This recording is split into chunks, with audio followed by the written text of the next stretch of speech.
Bonjour Pierre-Emmanuel Bonjour Anne et bonjour tout le monde. et Voilà. bonjour tout le monde. Les gens arrivent là les uns après les autres. Comment vas-tu? Bah, Toi, ça va, ça ça va. va?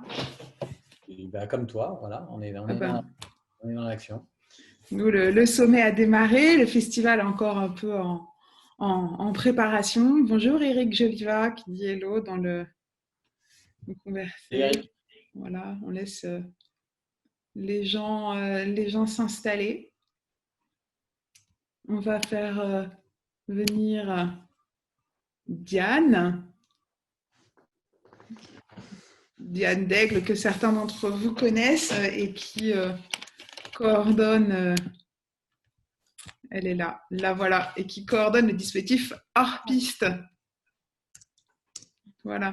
Donc bienvenue à tous pour ce live distributeur qui est, je crois, le troisième live du sommet en ligne où nous allons recevoir dans 5 minutes les équipes de Dulac Distribution, de Réseau Film et de Paname pour trois films qui vous sont proposés sur la plateforme Festival Scope Sommet, mais qui sont également des films issus de la sélection du festival et qui sont aussi retenus dans l'opération hors piste. L'opération hors piste que Diane coordonne, qui est là et qui va peut-être pouvoir nous donner quelques informations sur cette opération et sur ses deadlines, parce qu'on est sur le dernier jour pour s'inscrire, je crois, Diane. Oui, voilà, donc bonjour à tous et à toutes. Comme vous êtes nombreux et nombreuses à me solliciter, je voulais rappeler un petit peu comment fonctionnait Hors Piste. Donc, c'est une sélection de 10 films, 4 films européens, 4 films français, 2 films jeunes publics. Donc, je répète, les films européens, c'est After Love, L'affaire collective, Le procès de l'herboriste et Kovadi Saïda. Dans les films français, on a Le cigare au miel, L'étreinte, excusez-moi, Teddy et la terre des hommes. Et en film jeune public, on a La vie de château et Le peuple loup. Donc, vous retrouvez la liste des 10 films dans le menu programmation du site internet du festival Les Arcs Film Festival. Donc, c'est parmi ces 10 films qu'il faut que vous choisissiez vos séances de cinéma. Donc, je rappelle, à minimum, on vous demande de choisir 3 séances de cinéma, une séance jeune public, une séance d'un des 4 films français et une séance d'un des 4 films européens. Bien entendu, c'est le minimum, donc vous pouvez en choisir plus, sachant que les distributeurs restent décisionnaires par rapport à l'acceptation des séances, mais vous n'êtes pas limité, en tout cas dans vos souhaits de films. Les souhaits de films doivent être faits, ainsi que, si possible, les dates des séances de films avant le 30 novembre. Donc, on est en train de bâtir l'outil de collecte de souhaits de films. Donc, ça devrait vous arriver d'ici aujourd'hui ou demain. Alors, ce que je vous demanderais, c'est vraiment d'être très, très, très vigilant et vigilante quand vous allez remplir ce questionnaire-là, de bien respecter les consignes qu'on vous demande. Quand on vous demande des majuscules, de mettre des majuscules. Quand on vous demande de mettre des minuscules, de mettre des minuscules. Je suis désolée, mais c'est hyper important pour avoir un fichier correct. Et surtout, on vous a demandé de nous donner un seul interlocuteur ou une seule interlocutrice par salle. Pour des raisons de simplicité, puisqu'effectivement, vous êtes plusieurs à vous être inscrits ou inscrites au sommet, et ça, c'est très bien, ou à hors-piste, mais c'est vrai qu'on a besoin d'un seul interlocuteur ou interlocutrice par salle. Et dernière information que je voulais vous donner, c'est qu'on est bien conscient que certaines d'entre vous sont adhérents et adhérentes à des ententes de programmation. Donc, on est en train de faire le tour des ententes de programmation pour les sensibiliser à cette question-là, sachant que plusieurs ententes, de toute façon, participent au sommet et ont inscrit des salles à hors-piste, mais on leur donnera la liste de leur salle avec les souhaits pour qu'elles puissent aussi faire le lien avec les distributeurs. Voilà. Je vais rester pendant tout le live à votre disposition. Donc, si vous avez des questions, n'hésitez pas à les poser dans le petit chat qui est à droite normalement de votre écran. Voilà. Voilà, dans le chat et les questions-réponses seront plutôt pour les intervenants. Merci Diane. Diane, il y a combien de salles qui sont préinscrites pour le moment à cette opération? Alors, donc les inscriptions, comme vous le savez, sont closes. Du coup, nous sommes à 156 salles. 156 salles. Et je suppose il y en a certainement, il y a certainement des exploitants qui sont inscrits à ce dispositif. Je vous relance mon petit sondage parce que j'aime bien moi, mettre des petits sondages juste pour savoir, parce que je pense que s'il y a des salles qui ont oublié que c'était aujourd'hui le dernier jour, elles peuvent encore t'envoyer un mail pour s'inscrire au dernier moment, j'imagine. Alors, ce sera vraiment la dernière limite. Hein, sinon, Pierre-Emmanuel et Guillaume, ils vont nous faire... Voilà. Mais vraiment, si vraiment, voilà, s'il y en a vraiment qui ont envie d'y participer, oui, alors encore aujourd'hui, mais contactez-moi directement sur le mail et je vous inscrirai. D'accord. Très bien. Bah oui, voilà, vous êtes 81% des gens qui répondent, qui se sont inscrits, donc c'est un vrai succès cette opération. Moi, je tiens même à vous dire bravo les filles parce que voilà, c'est génial. Hors piste, 156, on imaginait, au départ, on imaginait c'est entre 50 et 70 salles, donc ça c'était génial. Et bravo Anne parce que là, plus de 700 participants sur le sommet en ligne, c'est super et c'est super de vous retrouver comme ça dès maintenant et finalement de faire d'un obstacle voilà, quelque chose d'encore plus fort et d'encore plus grand. Donc, grand bravo. Voilà, c'est super. Merci. Et merci aux salles, à toutes les salles. Merci.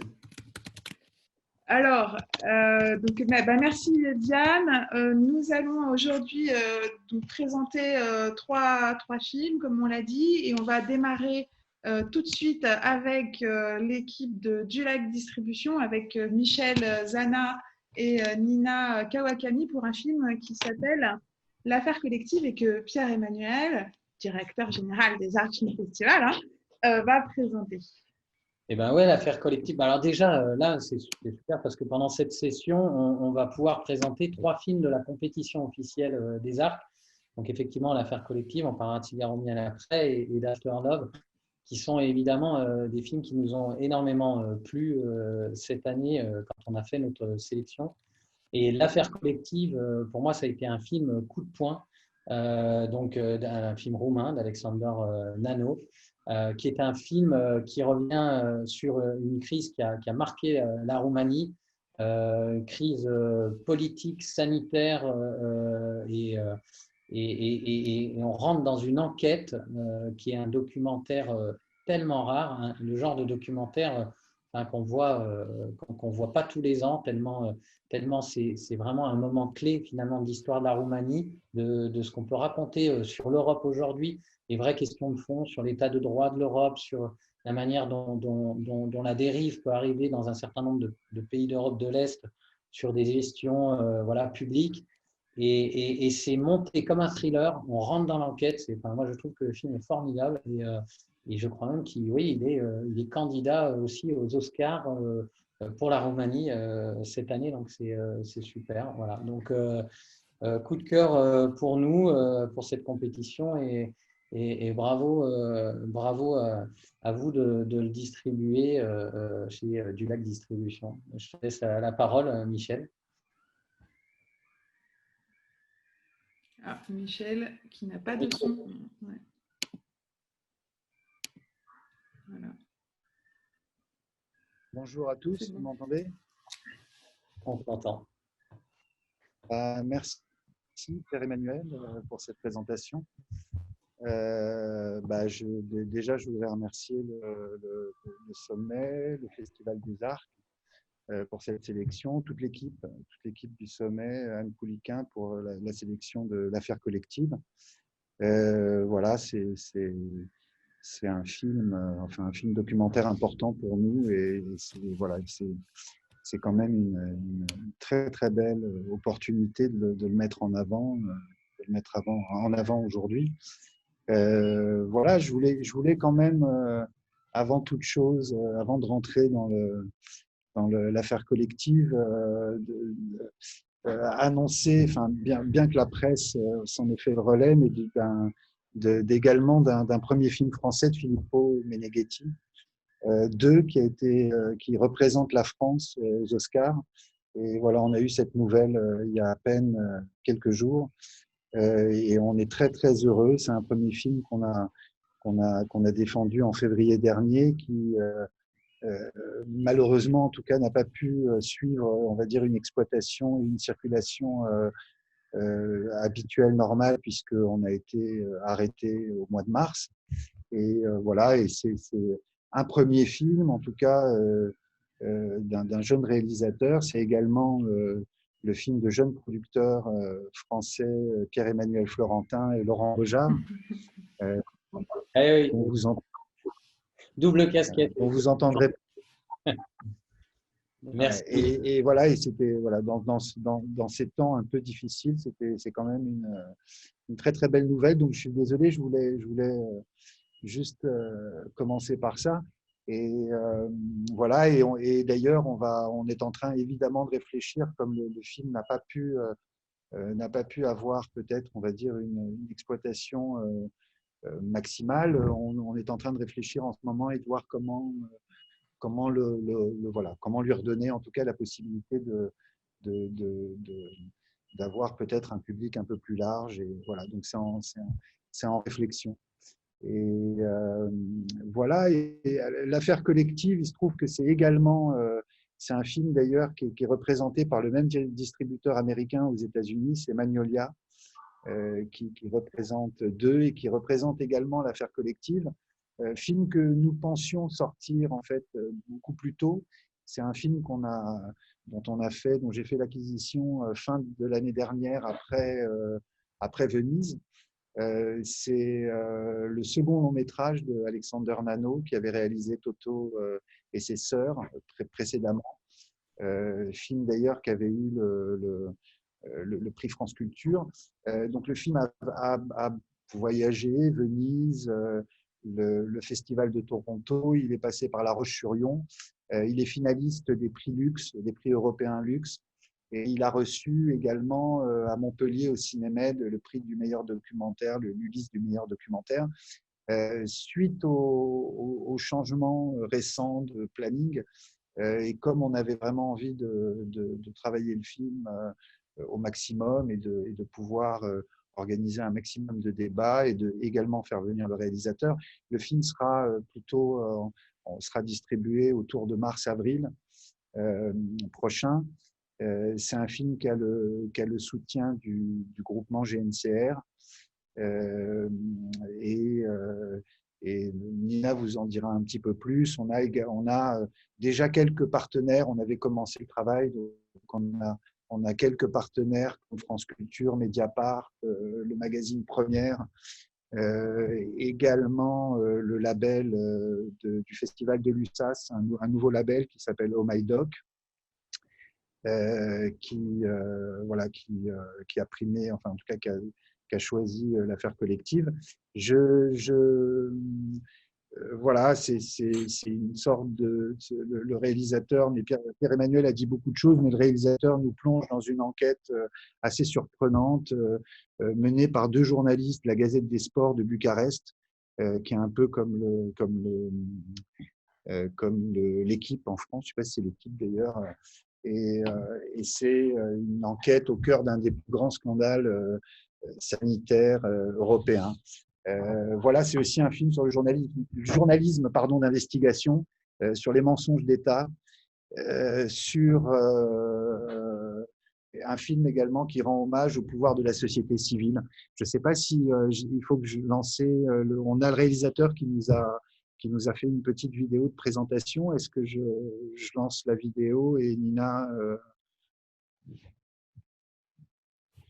je vous entends pas. Oui, vas-y, comme ça je finirai après. Ouais.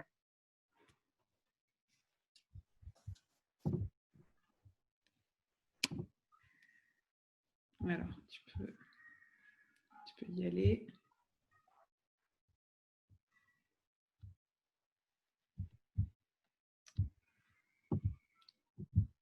Vas-y. Désolé. Hello, I'm Alexander Nano. I'm the director of the film La Affaire Collective.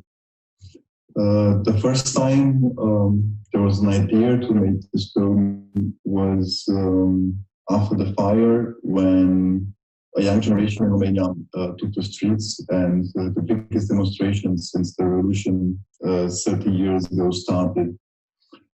It felt that it is a turning point in the Romanian society because for the first time, so many people asked the political class to step down, and so many people together wanted to get rid of the endemic corruption that the Romanian political class represented, because it was corruption that led to the fire in the club collective.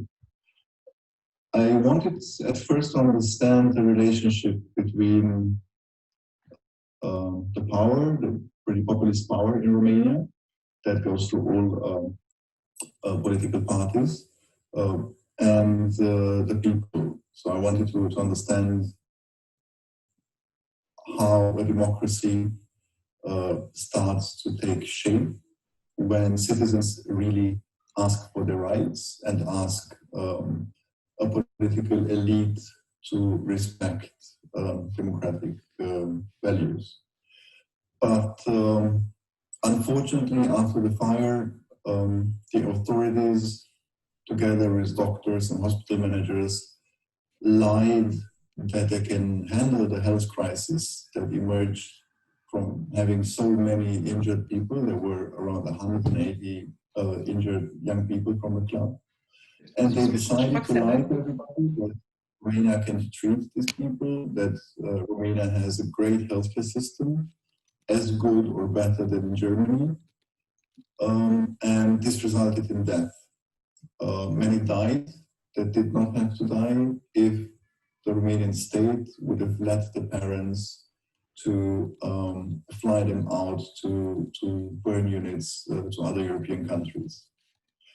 So when basically the whole Romanian press failed to hold the government and the doctors accountable for their lies, and just alors, je crois que ça bug un peu. Journalist around Cătălin Tolontan, it was Cătălin Tolontan, who were basically sports journalists, investigative sports journalists from the Gazeta Sportului, the Sports Gazette Romania.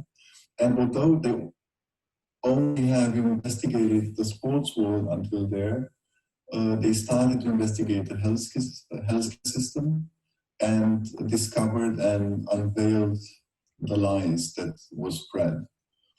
So at that point, my team and I saw that in order to make an observational documentary, Cinema Verite, it might be best to follow investigative journalists in their daily work, in their investigations of the power, in order to understand how the power works and how the power manipulates and how corruption looks like.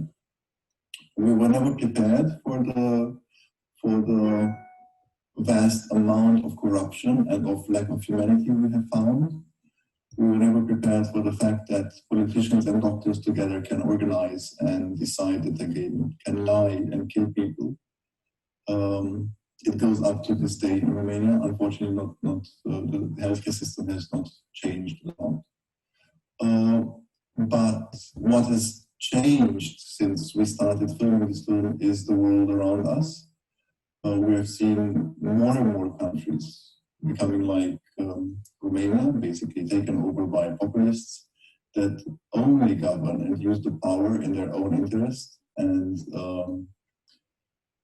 the only way to govern is to lie all the time about their real intentions. So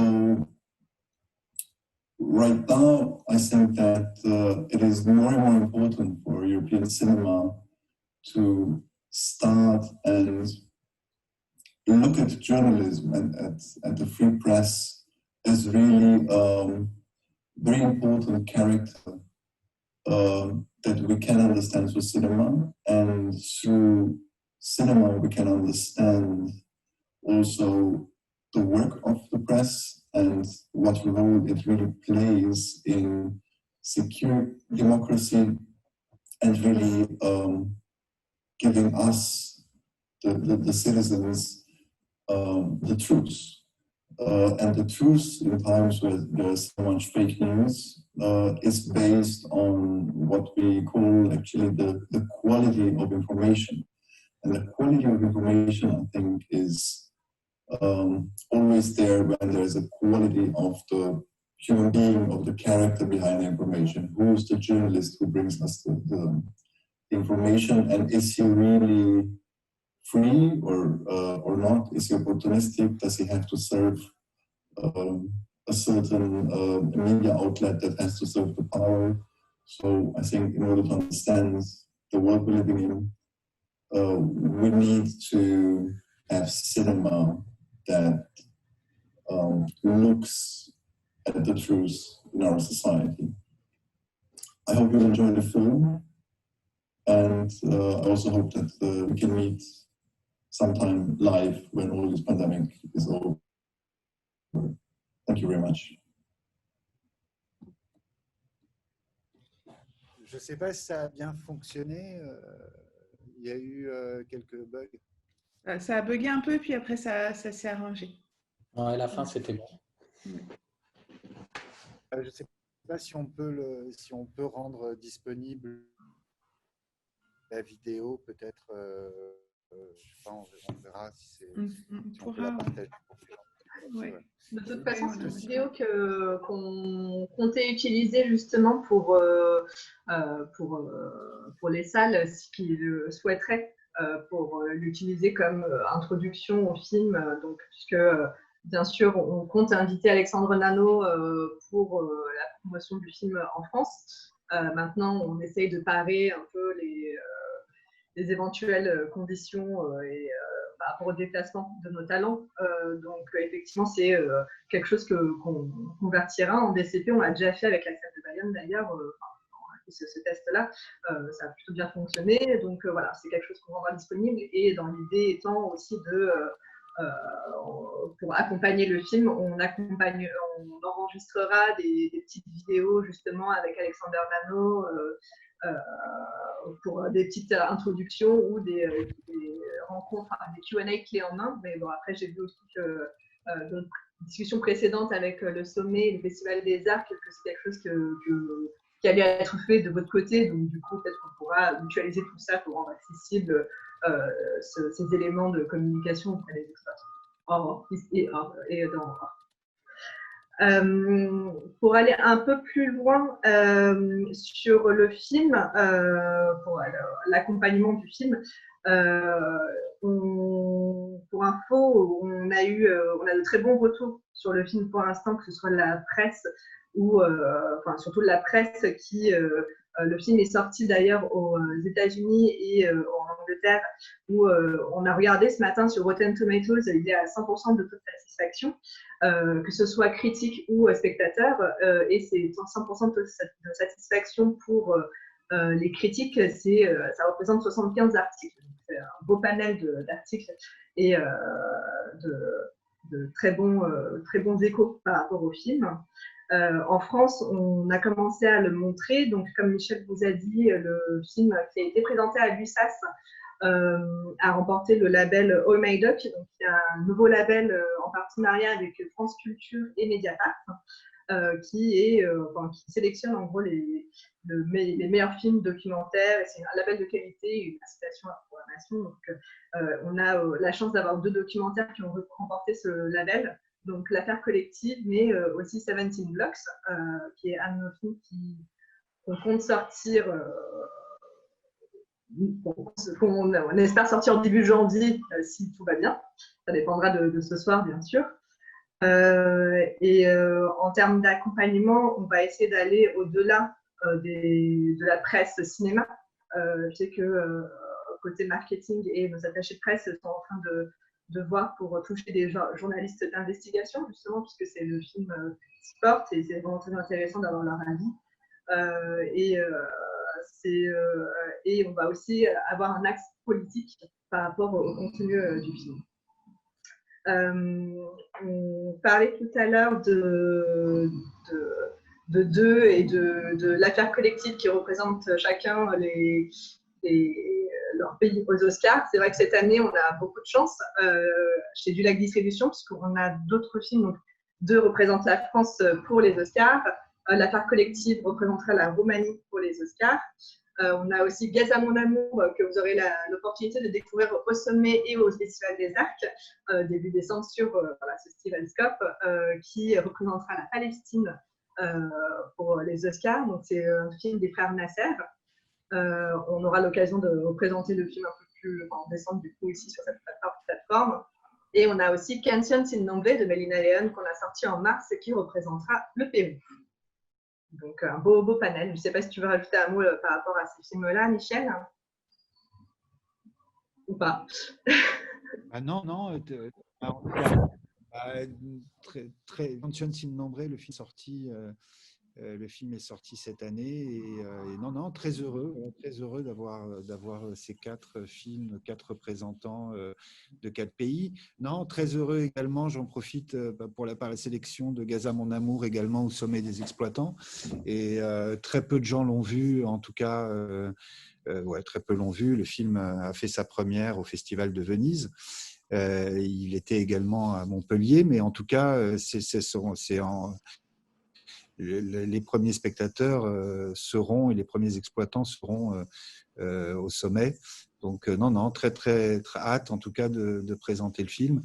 Et voilà, je voulais juste rajouter pour l'affaire collective que c'est un film qui est totalement en tout cas ancré dans le présent. C'est un scandale sanitaire qui rappelle l'histoire du Mediator, je crois qu'il y a aussi l'affaire des Paquines, mais également et totalement ce qui se passe là avec la crise du Covid. Le film est vraiment, le film est vraiment très, en tout cas, rappelle tous ces sujets-là, et je pense que c'est ça aussi qui est intéressant avec le film, c'est de pouvoir débattre et d'avoir des échanges autour autour des révélations et de tous les dérèglements que montre l'affaire collective. Merci. On a alors pas vraiment de questions, mais on a surtout des commentaires. On a bonjour et bravo pour 2, heureux d'avoir reçu Barbara S. et le Réal à C'est Jean-Marc.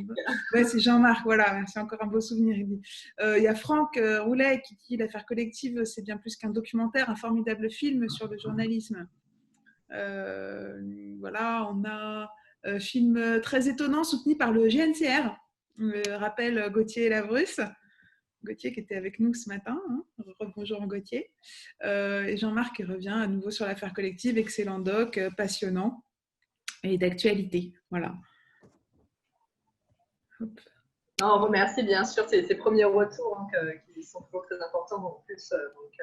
Que vous dire d'autre? Je voulais parler un peu pour aller vite, parce que je sais qu'on a passé un peu de temps. Pour la réouverture des salles, on met bien sûr à disposition les copies du film de 2, justement pour profiter un peu de cet élan, de cette mise en avant par rapport à la représentation de la France par ce film. On va bien sûr relancer une communication autour. Pierre-Emmanuel, tu me parlais l'autre jour d'achat d'espace à nouveau, peut-être dans la presse professionnelle, tout ça. Donc c'est quelque chose qu'on va un peu coordonner tous ensemble pour mettre en avant le film à nouveau. Et bien sûr, non, c'est juste, j'en profite, c'est vrai que là, je ne suis pas la même casquette, donc, mais en même temps, je suis vraiment heureux de ce qui se passe sur 2, qui est un film qui a démarré à Toronto. Donc, les films qui démarrent à Toronto, c'est souvent les films qui n'ont pas autant d'exposition en France que les films qui démarrent à Cannes. Parce que, voilà, forcément, ce n'est pas ici. Alors, donc, l'aura du film s'est portée beaucoup sur l'international et beaucoup sur les États-Unis, avec quand même 70 festivals dans le monde et plus de 25 prix, notamment du public. Et un distributeur américain qui fait une grosse campagne pour les Oscars, ce qui a valu au film d'être choisi parmi une belle compétition quand même, parce qu'il y avait des beaux réalisateurs en face avec quand même François Ozon, Maïwenn, Mignonne, voilà, et Gagarine. Et donc, ça va être un bon tempo pour le film aussi, parce que derrière, il y a aussi les sélections au César. sur lequel on pense qu'on peut avoir aussi un petit peu les chances de sortir du lot. Donc, c'est un bon tempo pour essayer de relancer le film et de rattraper, en fait, quelque part, cette longue traîne qu'il n'a pas eue, parce que c'est le genre de film qui se construit dans la durée, et cette durée, on l'a malheureusement pas eu avec le premier confinement. Donc, je compte beaucoup sur vous, Sophie du Lac Distribution, pour remonter cette pente. Merci. Il y a Franck qui demande qui choisit le film français aux Oscars. En fait, c'est une commission de 9 personnes. Donc, il y a Thierry Frémaux, donc, qui représente Cannes, Serge Toubiana, il y a Véronique Tella, qui représente aussi l'Académie des Césars. Il y a 2 vendeurs internationaux, 2 producteurs. Voilà, et c'est à peu près ça. J'oublie peut-être 2 producteurs et 2 réalisateurs. Voilà. Et c'est une commission qui change régulièrement. Voilà, et qui se fonde surtout sur le potentiel vraiment pour le film de campagne aux Oscars, c'est-à-dire la capacité à être soutenu par un distributeur américain fort ou une plateforme forte, et finalement de rentrer dans cette forme de storytelling qui plaît assez bien aux anglo-saxons, et nous on a un film qui correspond bien à ça, donc c'est ça qui est recherché, sachant que derrière il y a toute une logique de RP, de relations publiques, avec la question de savoir qui va représenter le film là-bas, et pour 2, ça va être la personne qui a bossé sur Parasite l'année dernière, et donc qui a fait gagner Parasite, donc ça aussi c'est le genre d'éléments importants. Juste dernière chose, il y a Jacques Frétel qui dit c'est un grand moment de cinéma. Alors en parlant de l'affaire collective, sur le fond et la forme, c'est passionnant et terrifiant à la fois. Je transmets. Pour terminer, peut-être je vais juste prendre cette opportunité pour remercier tous les exploitants qui nous ont soutenus sur le film Joseph, qui a été une très grosse sortie pour nous, et on est très très heureux des chiffres, des entrées. Bon, malheureusement, ça a été un peu coupé dans sa lancée, même si on a eu un beau mois d'exploitation du film. On espère que, comme pour d'autres distributeurs, j'imagine que vous serez de nouveau au rendez-vous pour nous soutenir lors de la réouverture des salles, qu'on espère très prochaine. Rapidement, pour balayer, même si vous aurez un mail dans les prochains jours avec cette info-là, donc dans l'ordre de sortie, nous aurons donc 17 Blocks, un film qui a été sélectionné au Champs-Élysées Film Festival, qui a remporté pas mal de prix, qu'on sortira début janvier. Pingouin et Goéland et leurs 500 petits, documentaire de Michel Leclerc, qu'on sortira le 27 janvier. Les Sorcières d'Aquelarre, qui est prévu en février. Pour l'affaire collective et Gaz à mon amour, ce sera en mars-avril, selon le calendrier qui nous sera imposé. Très bien. Merci beaucoup Nina, merci beaucoup Michel pour votre intervention. Le film est disponible sur la plateforme Festivalscope du Sommet. Et voilà, vous avez, je crois, une semaine pour le visionner. Voilà. Merci beaucoup. Puis on vous retrouve bientôt pour la présentation de Gaz à mon amour. Voilà. Merci. Merci à tous. À bientôt et bonne continuation. À bientôt. Et puis, on va maintenant accueillir l'équipe de Paname et Camille Reynous pour le film Cigare au miel. En attendant qu'elles arrivent, je vous rappelle aussi qu'aujourd'hui, sur la plateforme, a été mis en ligne un film d'animation qui s'appelle La vie de château, pour la partie jeune public hors piste. Le film nous sera présenté vendredi, mais on l'a mis en ligne dès maintenant pour que vous ayez le temps de le voir. Bonjour Camille. Bonjour Camille. Bonjour Laurence. Bonjour. Voilà, on est activés. Bonjour tous les deux, bonjour tous les trois. Vous avez vu ? Eh ben, on est ravis de vous recevoir, ravis aussi. Comme je disais tout à l'heure, 3 films aujourd'hui présentés, 3 films en compétition. Donc, le tien, Camille, qui a vraiment beaucoup plu pour nous, un des plus beaux premiers films qu'on ait vu pour cette sélection. Et on est très, très heureux de l'avoir, avec aussi une révélation quand même. Alors, c'est la 2e fois qu'elle est révélée, mais une révélation en tant qu'actrice avec Zoé Adjani qui est formidable dans ce film, avec Amira Kazar qui joue sa mère, qui est superbe, et Lies Salem, qui joue son père, donc un très beau coming of age, quelque part on pourrait dire, puisque c'est cette jeune fille qui devient une femme et qui s'émancipe dans les années 90, voilà, dans une famille d'origine algérienne, kabyle, et avec toute cette exploration de la sensualité, de la séduction, de l'appropriation de son corps et un apprentissage de la vie. On a trouvé que c'était en tout cas un très beau film, très sensible, avec plein de beaux éléments de mise en scène, travail de la musique, plein de choses super que vous découvrirez là sur la plateforme du Sommet. Mais nous, en tout cas, on est ravis, on est très heureux de faire une belle place au film.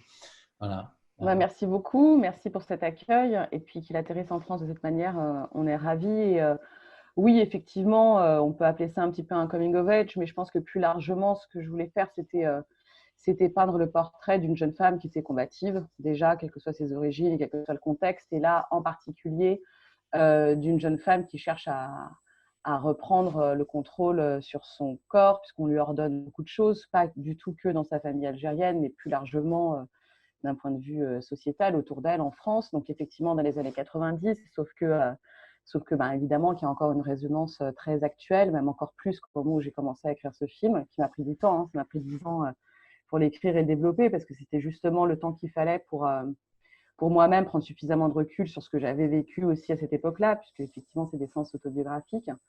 Mais voilà, c'est placé dans un milieu qui est très bourgeois, intellectuel, et où j'avais envie de faire un film que moi, je n'avais pas trop vu, qui était justement de me focaliser sur l'éveil du désir dans un milieu libéré et moderne, et où en fait, on se rend compte que quand on est une jeune femme, beaucoup de choses se mettent en place quasi automatiquement pour empêcher justement l'exploration de ce désir, qui est en fait un désir de vie, tout simplement, quoi. Et ça, je pense que c'est international, c'est pas limité du tout à cette culture. Donc, c'est un prétexte pour explorer plus largement le désir d'une jeune femme.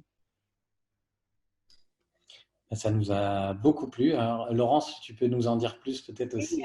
Oui, bien sûr. Moi, je voulais déjà vous remercier, remercier le festival, les organisateurs, toute l'équipe, Anne, Pierre-Emmanuel, Diane, Frédéric Boyer, voilà, pour cette triple sélection.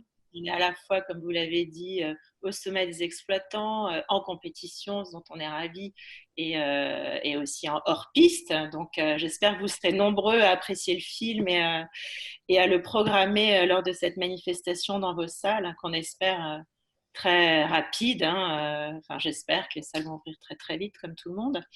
Nous, on est vraiment très, très heureux et très fiers de pouvoir présenter ce film qu'on a acquis sur scénario. Donc, il y a un moment déjà, qui a été tourné l'année dernière. La post-production a été interrompue par le confinement. Donc, tout ça a mis un peu plus de temps que ce qu'on avait prévu initialement. Mais voilà, arrivé à un très très beau film qu'on revendique vraiment et qui a été présenté. Sa première internationale était à Venise. Le film a fait l'ouverture des Venice Days au dernier festival de Venise et on devait le sortir en janvier. Et puis avec le deuxième confinement, on n'avait même pas démarré nos projections de presse.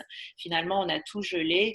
Et l'idée est plutôt de le sortir en mars pour avoir justement le temps de le présenter, de faire des avant-premières, de faire une tournée en province avec Camille, qui je suis sûre sera ravie de parcourir la France et de débattre du film. Parce que c'est un film qui est vraiment très original, à la fois par son sujet, par son traitement, parce qu'il parle de la difficulté à vivre une double culture entre son pays d'origine et son pays qui n'est pas un pays d'adoption, qui est le pays d'adoption de ses parents, en l'occurrence c'est la France et l'Algérie, avec ce point de vue justement très féminin qu'a Camille sur cette jeune fille qui cherche à se réapproprier son corps, enfin à se l'approprier, puisqu'elle est aussi dans cette phase de découverte de son désir.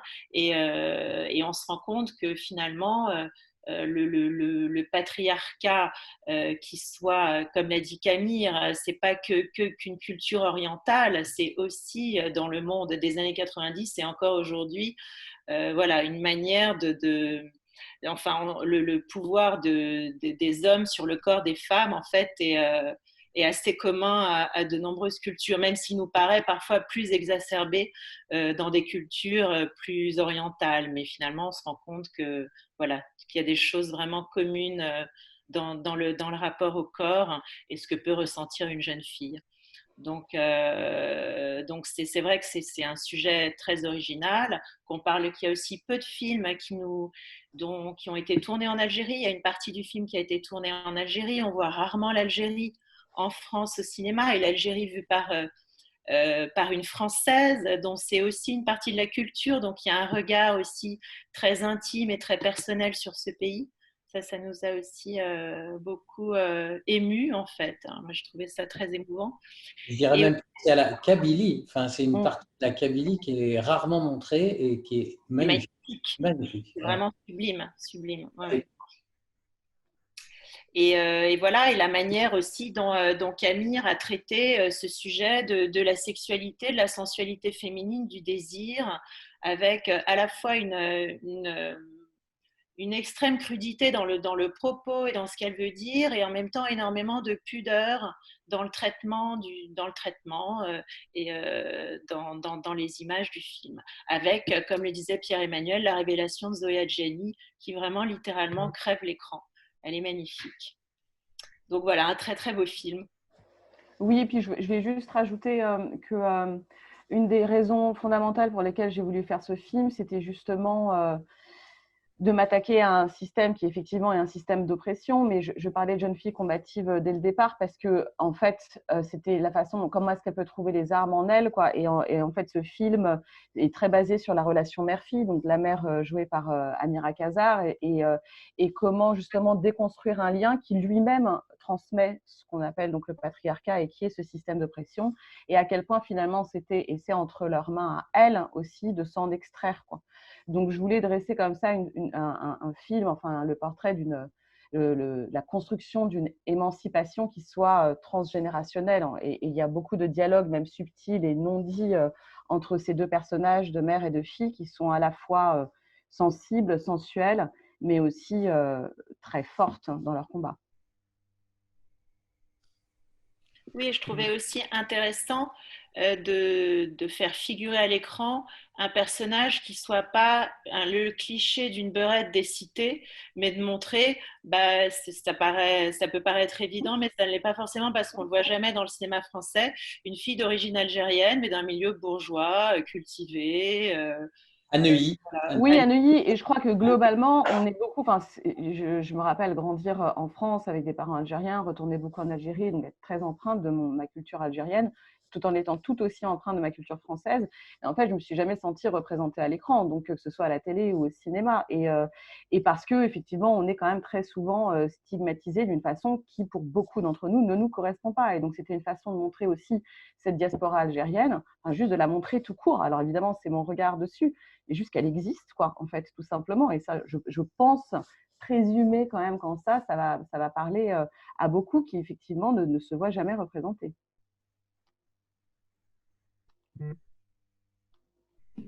Il y a une question. Alors, je ne vois pas les questions, moi. Ah oui, questions et réponses. Voilà. Alors, comment se passe la construction du scénario du film pendant 10 ans? Alors, c'est-à-dire, quand je parle pendant 10 ans, ce n'est pas le film lui-même qui se passe sur 10 ans. Le film, il est étendu sur à peu près, enfin, en termes de temporalité, sur une année. Mais après, pour le développement lui-même, je parlais de l'écriture elle-même du film, qui était un développement long. Ce n'était pas le film lui-même. Le film, il commence en printemps 93 et il se termine à l'été 94, à peu près. Et c'est entre la France et l'Algérie. Je pense que tu avais écrit pendant 10 ans, c'est pour ça. Tout à l'heure, tu as dit que tu avais écrit et construit cette histoire pendant 10 ans de ta vie, donc j'ai l'impression que la question portait plus sur cette construction du scénario, toi. Ouais, mais c'est pour ça que je disais que j'avais eu besoin de recul aussi, parce que la première chose qui m'est venue… D'abord, je pense que la première intention de ce film, elle était très inconsciente. Elle était à l'époque… justement où il se passe, où je devais avoir 15, 16, 17 ans, où déjà j'avais le sentiment d'être en décalage par rapport à mon environnement. Donc ça positionne dans une place d'observateur. Donc déjà, il y a quelque chose qui se met en place. On est en train d'analyser ce qui se passe plutôt que de le vivre vraiment complètement. Ça a commencé comme ça. Et puis ce qui est sans doute une de mes envies de cinéma d'ailleurs. Et puis, à un moment, j'ai eu cette image quand j'ai vraiment commencé à faire du cinéma qui m'est venue et qui était une image qu'on retrouve dans le film, et d'une jeune femme qui était quasiment écartelée sur un lit comme ça et qui avait l'air de beaucoup souffrir. Et c'est une image comme ça lancinante qui me revenait en tête beaucoup, et je ne savais pas très bien quoi en faire, mais je savais qu'il fallait que j'en fasse quelque chose. Et donc, j'ai commencé à creuser d'où ça vient, pourquoi elle est dans cet état, mais qui est-elle? Donc là, tout de suite m'est venue la double culture, et qu'elle avait tellement de mal, cette jeune femme, à s'approprier en fait son identité, qui elle était tellement déchirée entre ces deux cultures que son corps lui-même se trouvait bafoué, puisqu'elle n'en avait pas du tout le contrôle. Et donc, c'est parti de là, et à partir de là, j'ai commencé à créer une famille, puis une famille au sens large, avec comme celle dans laquelle j'ai grandi, avec beaucoup de monde autour, et puis petit à petit, je me suis concentrée vraiment sur ce sujet qui était le sujet du corps de cette jeune femme et par quelles étapes il passait. Et donc, je me suis replongée dans le mien propre, en fait, par quelles étapes j'étais passée. Et puis ça, effectivement, ça prend du temps à le décortiquer, à le déconstruire pour en faire vraiment quelque chose et le transformer en une histoire, sachant qu'après, il y a des événements de la vie et que je suis une femme et que j'étais moi-même dans ma vie d'adulte confrontée, en fait, à ces formes de contrôle au quotidien, des petites choses, hein, c'est du sexisme ordinaire avec lequel on apprend tout à fait à vivre d'ailleurs, mais quand on en devient conscient, voilà, il faut se débarrasser de ses propres doutes en tant que femme réalisatrice pour se dire je suis capable, je peux faire bien, j'ai le droit de raconter cette histoire. Et ça, en fait, ça bouffe énormément de temps. Voilà. Donc tout ça, pris ensemble, a fait qu'il a fallu 10 ans pour atteindre le film, en tout cas, que j'avais envie de défendre. C'est un super film qui nous a beaucoup plu. Il y a aussi une petite dimension dont tu n'as pas parlé, mais qui est intéressante, c'est revenir quand même sur ces années noires de l'Algérie des années 90. Oui. Si, parce que quelque part, c'est intéressant d'avoir le recul aujourd'hui sur cette période du GIA, voilà, de ce basculement idéologique aussi en Algérie. Et je trouve que la manière dont il est positionné dans le film, il est là sans être le sujet du film, mais c'est quand même quelque chose qui fait écho. Oui, il fallait trouver le juste équilibre. C'est-à-dire que, comme pour moi, c'était évident dès le départ que ce film allait se passer à cette époque-là, mais aussi parce que moi-même, j'ai été marquée cinématographiquement par des films qui racontent l'adolescence, le devenir adulte, comme ça, de beaucoup de réalisateurs. Donc, je m'étais plongée dans cette période et je la trouvais juste, mais ça ne suffisait pas. Et il se trouve qu'effectivement, à ce moment-là, tous les curseurs étaient poussés au maximum, puisque même ma propre famille a vécu ça en Algérie comme en France, avec ses répercussions.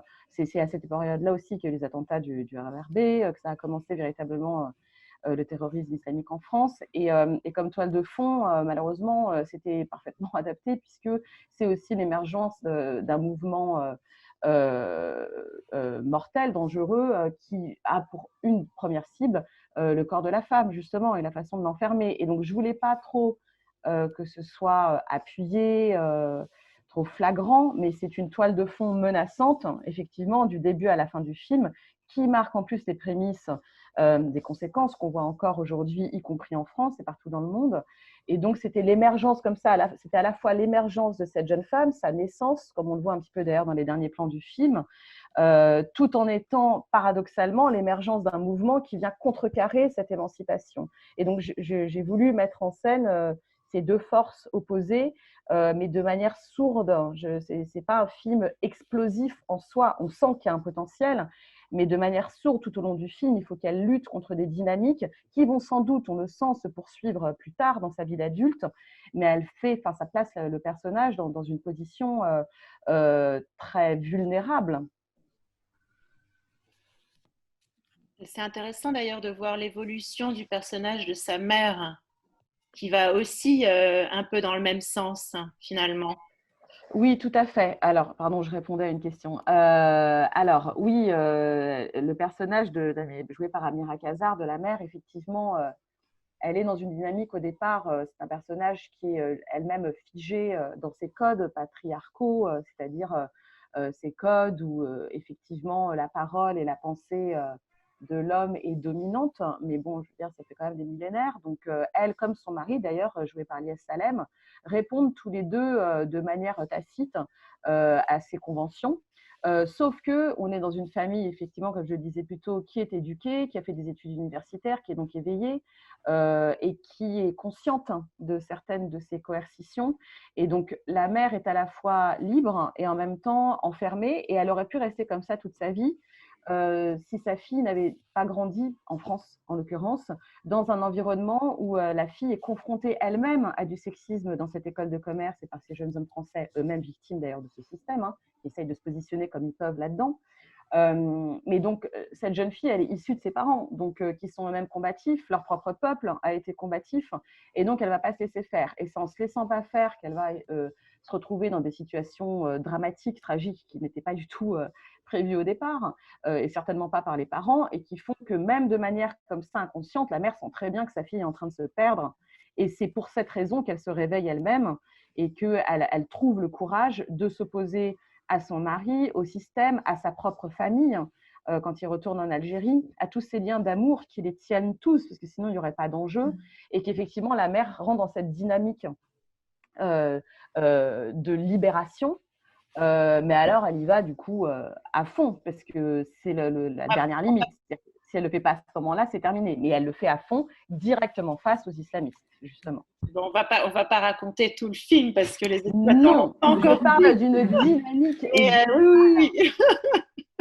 J'avais peur que tu ailles trop loin. Et que non, je parle de la dynamique. Effectivement, c'est pour ça que je parlais du portrait de femmes, de ces deux femmes-là qui se répondent, et du père là-dedans qui ne sait pas trop quoi faire et comment se positionner tout du long. Et ça, c'est la grande finesse de Lies Salem, d'être capable de jouer cette partition à la fois d'amour profond pour sa famille et en même temps de barre de fer parce qu'il a des réflexes qui lui reviennent et qu'il n'arrive pas à contrôler. Bon, ben, je pense que ça vous a donné à tous envie de voir le film, enfin je l'espère. Moi aussi, j'espère. Alors, je regarde les questions, tac, tac, tac. Il y avait aussi une question que je viens de voir. Comment tu as choisi le titre? Alors, le titre du film, en fait, donc, pendant un moment, je n'ai même pas cherché de titre. J'avais juste besoin d'écrire et de sortir les scènes et de voir comment ça allait s'articuler. Et puis, à un moment, quand ça a commencé à ressembler à un scénario, je l'ai présenté aux ateliers d'écriture de Sundance à l'époque, parce que je vivais aux États-Unis, à Los Angeles à cette époque-là, il y a quelques années. Et donc là, il fallait un titre. Et ça m'est venu, je me suis demandé ce qu'aimait ce personnage, ce qu'il avait dans son univers, dans son quotidien. Donc voilà. Et la bouffe, en fait, c'est quelque chose qui m'est venu très vite parce qu'elle lutte contre ça par moments. Soit elle y va à fond, soit elle se retient. Enfin, il y avait un rapport à ça qui était quand même malsain, disons-le. Et je me suis dit, tiens, qu'est-ce qu'elle adorait? Évidemment, je suis revenue à ce que moi j'aime comme pâtisserie, qui sont ces cigares au miel.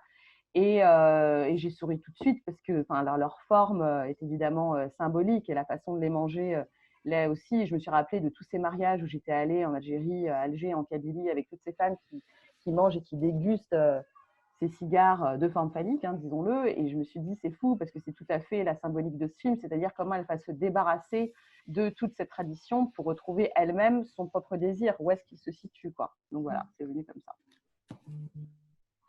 Bien. Alors, je crois qu'il n'y a pas d'autres questions. Impatience, on dit impatience. Mais voilà, les gens disent qu'ils ont très très envie effectivement de voir le film et de le montrer. Voilà, donc le film, il est disponible dès maintenant sur la plateforme. Je vais vous remercier toutes les deux d'être venues présenter le film et vous pouvez rester si les gens veulent vous parler après dans l'onglet converser, c'est encore possible.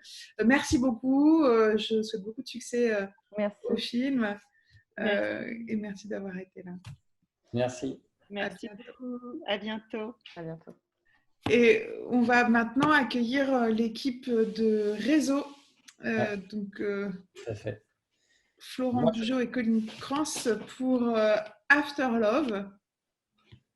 Et Pierre, le temps qu'ils arrivent, je vais te laisser parler, dire deux mots sur le film. Je reçois des questions, mais sur ma coupe de cheveux, apparemment. Ah. Avec le fond d'écran, apparemment, ça fait un détour.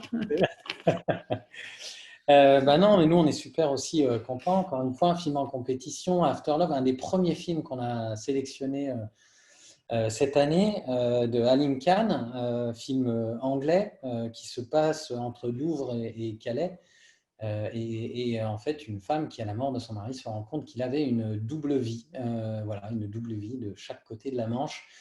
Et pour nous, c'était vraiment le coup de cœur, et aussi le coup de cœur dans le sens où on a envie souvent de films qui soient la belle histoire pour le public, des films qui aient cette capacité à embrasser un public large, tout en étant des propositions d'auteurs. Et là, on avait vraiment notre film britannique quelque part dans cette veine réaliste, sociale et touchante qui accepte sa dimension voilà, émotionnelle, romanesque.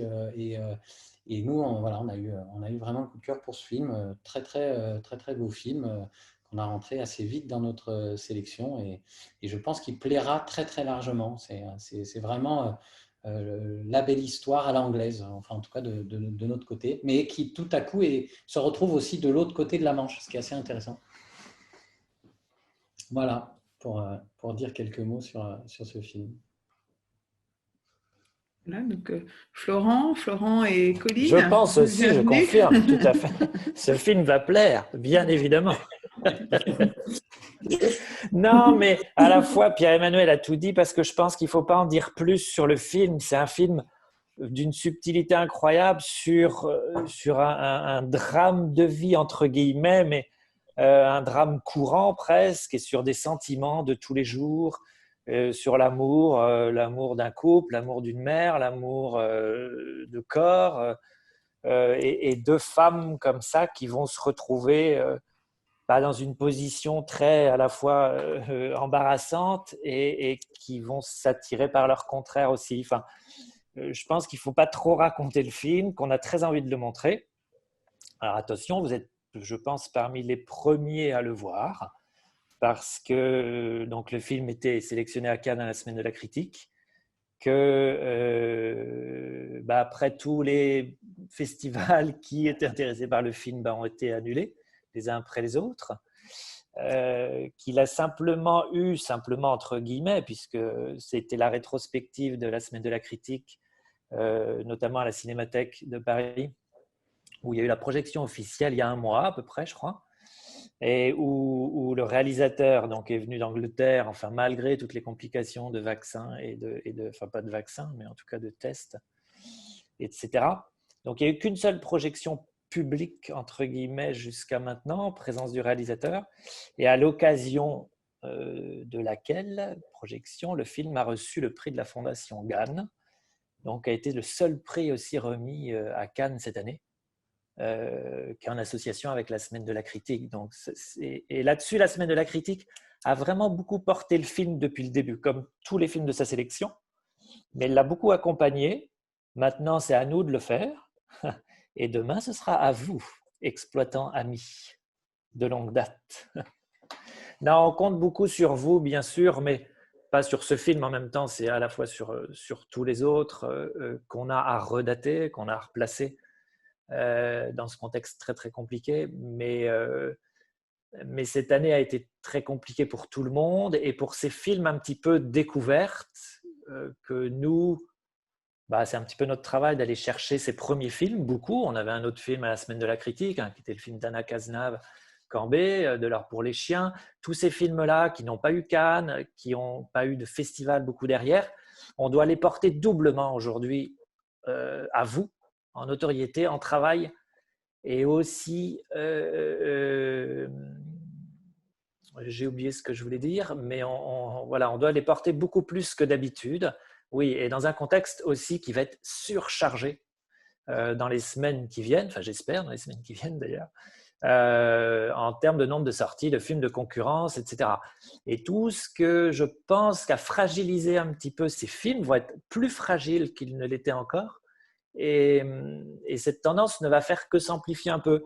Et nous, on continue à se battre, de même que tous nos collègues que vous avez vus avant, et les Dulac et les Paname, pour porter ces films-là à l'écran, au public. Mais on a vraiment encore plus besoin de vous, je pense, à l'avenir, et dans cette période et à l'avenir. Voilà, c'est un petit discours politique, mais sincère. Et After Love, donc, en fait partie. En tout cas, super, merci beaucoup aux Arcs, si je confirme, qui ont été les premiers à réclamer le film, à le voir et à le vouloir. On l'a beaucoup réclamé pour que tu nous le donnes. Non, c'est très compliqué parce que l'Angleterre aussi est dans la même situation que nous. Donc le matériel, honnêtement, on vient d'avoir le film il y a 2 jours. Donc vraiment en lien, etc. Les photos sont pas prêtes. L'affiche, il n'y en a pas encore. Donc on commence à se mettre au travail dès maintenant. C'est pour ça qu'on le sort que, a priori, fin février, début mars. Il sortira en France, pour qu'on ait le temps de le montrer et que cette opportunité un petit peu des arcs et du sommet et du hors-piste, etc., et un petit peu notre rampe de lancement qu'on a confiée à Anne Pouliquin, encore une fois, et à l'équipe du Festival des Arcs, mais je crois qu'on est, depuis le début, on est là en fait, depuis le début du Festival des Arcs. Au début, depuis le... Mais le premier, je crois qu'on a eu même le prix de la première. La première flèche de cristal, c'était toi. C'était London Night, c'était bien ça? Ouais, tout à fait. Ouais, exactement. Alors voilà, je suis un peu long, mais je vous laisse la parole. C'est bien, je trouve que tu vas bien, parce que je t'avais trouvé un petit peu déprimé pendant la préparation de ce sommet. J'ai prévenu les gens ce matin qu'il fallait te remonter un peu le moral. Je trouve que tu as repris du poil de la bête, là, tu souris. On sent que les salles vont bientôt rouvrir.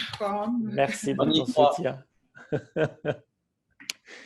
Et en tout cas, pour nous, c'est un vrai coup de cœur chez tout réseau. Voilà, ça sincèrement, et qu'on est convaincu qu'il faut le montrer et qu'on l'aime.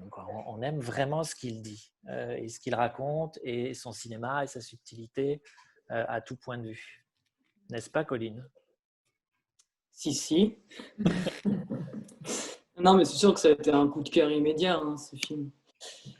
Donc, on a hâte d'avoir vos retours. Ouais, voilà.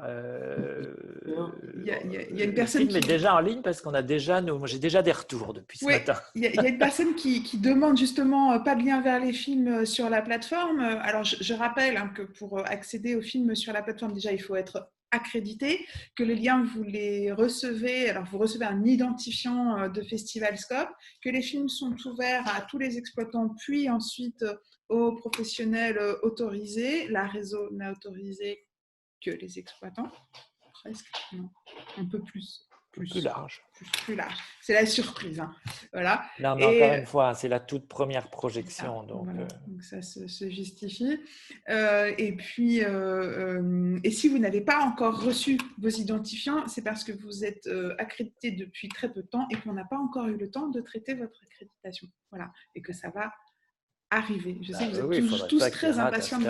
Non, t'en fais pas. Surtout que les exploitants qui sont inscrits au dispositif hors piste ont une semaine encore pour voir les films et les choisir. Voilà. Donc, j'espère que j'ai répondu aux questions. Donc, nous n'avons pas d'invité ce jour parce que Alim est à Londres. Si, peut-être un mot sur les actrices parce que donc le film après a été sélectionné à Telluride, il a fait sa première à Rome, mais qui sont des festivals qui étaient un petit peu réduits cette année. Et l'actrice principale, Johanna, que vous allez découvrir, qui est, moi je suis complètement tombé gaga, a eu le prix de la meilleure interprétation à Thessalonique, et je pense que c'est que le début, si vous voulez mon avis. Et peut-être Colline, pour Nathalie, peut-être. Oui, Nathalie Richard. C'est toi qui as eu des demandes, Florent. Enfin, moi, Ouais, enfin, en tout cas, Nathalie Richard aime beaucoup le film et elle pourra, en tout cas, l'accompagner sur des avant-premières. Enfin, elle était vraiment partante, en tout cas. Voilà. Et après, tout ça, c'est à discuter, bien sûr. Il y aura un événement à faire à Calais. Je ne sais pas si l'exploitant de Calais est en ligne. Mais bien sûr, puisque c'est tourné à Calais. Grosse avant-première à Calais. Et sinon... Oui, on rappelle sur le line-up, Florent, tu voulais peut-être faire un point ou... Vas-y, très bien. Oui, bien sûr. Donc, il y a After Love, donc on attend vos retours et on va du coup sortir vers la bataille le 30 décembre, qui est un film qui a vraiment subi, on va dire, le Covid Ah non, la Covid, pardon. Et du coup, voilà, on va le sortir le 30 décembre, mais Aurélien, le cinéaste, n'a pas perdu foi, donc il sera toujours disponible, évidemment, pour défendre son film en salle. Et c'est d'autant, voilà, c'est aussi important de le soutenir, parce que le pauvre, il va avoir une 4e date, du coup, de sortie pour son film. Et on garde aussi le film Vaurien, qui avait le label Cannes de cette année, au 13 janvier. Voilà.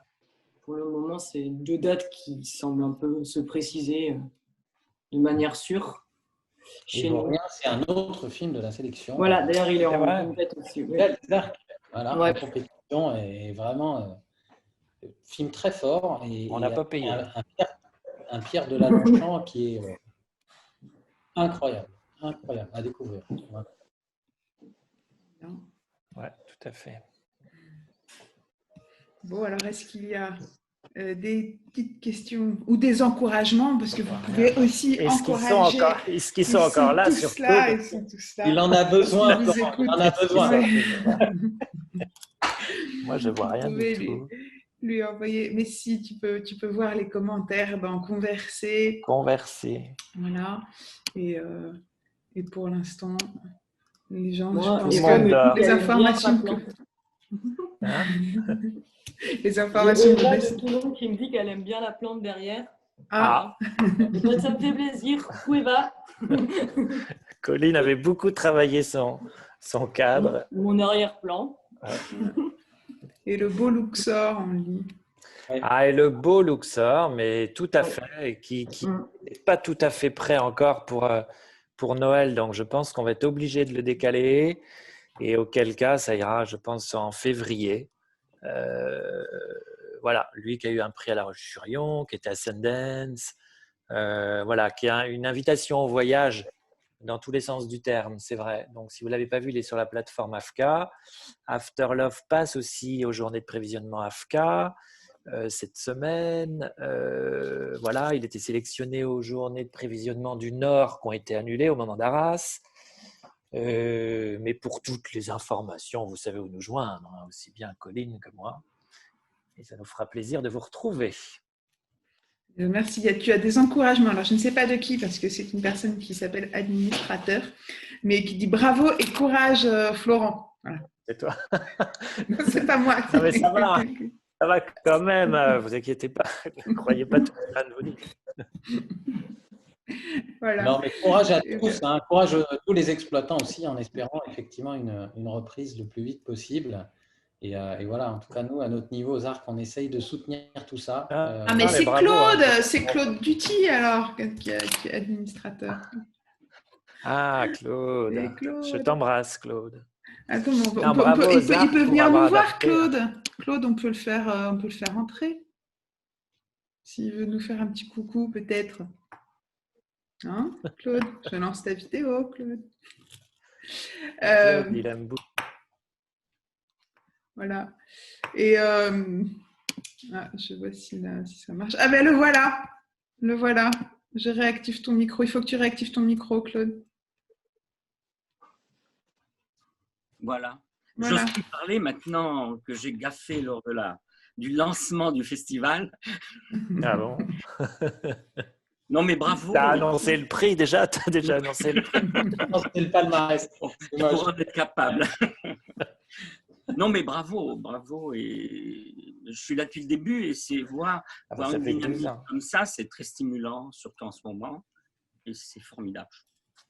Voilà. Ouais, ça c'est vrai, mais on ne le dira jamais assez, en effet, d'avoir relancé ça et si tôt, et si vite, et si bien. Et ouais, je crois que ça fait du bien à tout le monde aussi, c'est vrai. Et malgré le fait qu'on ne voit pas ces films encore sur un grand écran, c'est un petit peu ce qui a freiné un peu tout le monde. Enfin, on est tous un peu frustrés de ça. Mais voilà, on est là quand même. Mais oui. Moi, je suis très contente de vous recevoir tous et toutes lors de ce sommet, cette 12e édition. On ne s'attendait pas à autant d'engouement de la part des uns et des autres. Donc, merci beaucoup. Voilà. Et puis, pour se faire des gros câlins à eau chaud, on attendra l'année prochaine, mais on en fera le double, on en fera 2 fois plus. On boira 2 fois plus. Là. Non. Et bravo à tous les intervenants, en fait. C'était très, très bien. Oui. Ouais, vraiment, merci à tous. Merci à Colline, merci à Florent, Claude et Pierre-Emmanuel et tous les autres intervenants d'aujourd'hui. Je vous rappelle donc que les films sont en ligne sur la plateforme Festival Scope Sommet.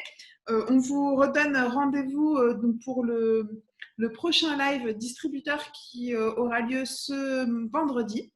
Ce vendredi, vous aurez l'occasion de rencontrer l'équipe de Tandem, qui est une nouvelle société de distribution créée par Mathieu Robinet pour la sortie du film Louloute de Huberville.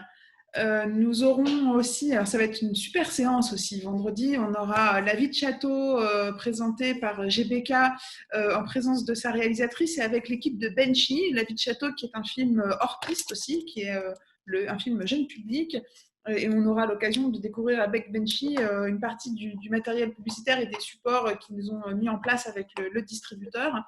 Et enfin, nous accueillerons l'équipe de Nourfilm pour un film qui s'appelle Les graines que l'on sème, avec le réalisateur et également l'Acide, puisque c'est un film acide et c'est un film sur lequel nous allons aussi travailler lors d'un prochain atelier des sorties.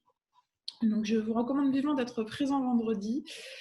Voilà, je remercie tout le monde et tous les spectateurs aussi, les personnes qui nous suivent. Et qui dit, il y a Jean-Marc qui dit Claude, à bientôt au Cinoche, les Rouennais en force. Mais les Rouennais, ils ne viennent jamais aux Arcs. Hein. Je dis ça, je ne dis rien. Voilà. Et courage à l'équipe de réseau. Florent, à bientôt à Saint-Ouen. Courage aussi à vous. Voilà, c'est bien, c'est chaleureux, c'est sympa.